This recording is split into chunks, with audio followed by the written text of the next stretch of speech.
we need each other and we need to interact with each other to learn and to evolve our mindset. So truly, isolation is one of the most detrimental things that can happen to a person.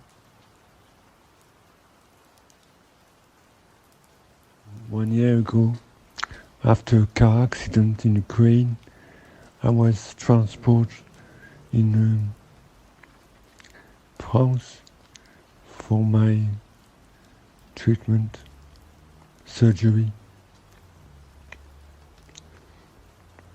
So I've been alone for 1 year now in the room. You don't evolve. Basically, when you are on your own in the bedroom, empty room for most of the day, you just see the person, the nurses, passing by sometime for care and breakfast, lunch, whatever. You start to develop anger and criticizing little things that normally would not bother you. So I don't think it was a positive solution for me. And I don't think that people evolve when they are in isolation. You get more angry and you get more picky on things that you will ignore in a normal time. Then you start to criticize the nurse, start to criticize doctors. I've been 1 year here. What happened after 1 year? I got caught by the COVID, the coronavirus. Nobody knows where it comes from. It was in the hospital. And then you start to ask yourself, what am I doing here, in this place, when we can't control the coronavirus? I couldn't go to my work, I couldn't go to the gym, and I couldn't see and hang out with the people most important to me. I spent my birthday all alone, and that made me feel very upset with the whole situation because I had plans for that special day. So just made me very upset and filled with irrational emotions all the time. I didn't want to get out of bed and do anything. I felt very lazy and all alone.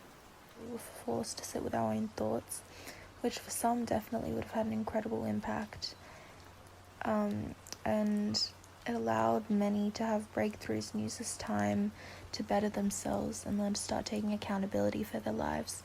But for many, isolation in its entirety isn't the way for them to evolve as a person, but it's also a lot about who you surround yourself with and the support system that you have around you. Love and connection is one of the 6 human needs, and we really need that to survive.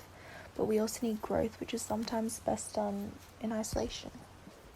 A human being wants to be part of a community, and the problem with isolation is you're being removed from this community, which leads to a feeling of loneliness, and I think that's the main negative feeling we all feel. It's just being alone and just going insane because you don't like being alone. You want to be with people, you want to talk to people, and that isolation leads sometimes to anxiety, depression, because you can't see people. I would think that during such times you can reflect on yourself, plan for the future, make goals, improve yourself by making changes for the greater good, yet without any distractions to fill that void in our heads. Melancholy emotions start to arise and it's become so common. Makes one think, could this really be our true nature, this violent and sad, empty state? Is that really us? Is it so ordinary to be unhappy with your own company? But no matter what, you are going to end up alone. You're the one who makes the decision to get out of bed in the morning, to get to a place to say something, to do something, yet we neglect ourselves the most. We're so fixated on other events, other people, that we forget the most important thing, ourselves. And if you can't appreciate yourself first, you can't improve any other aspect in your life with full potential. And it's why it's very difficult for people to truly learn or do anything in isolation because they don't have that human interaction.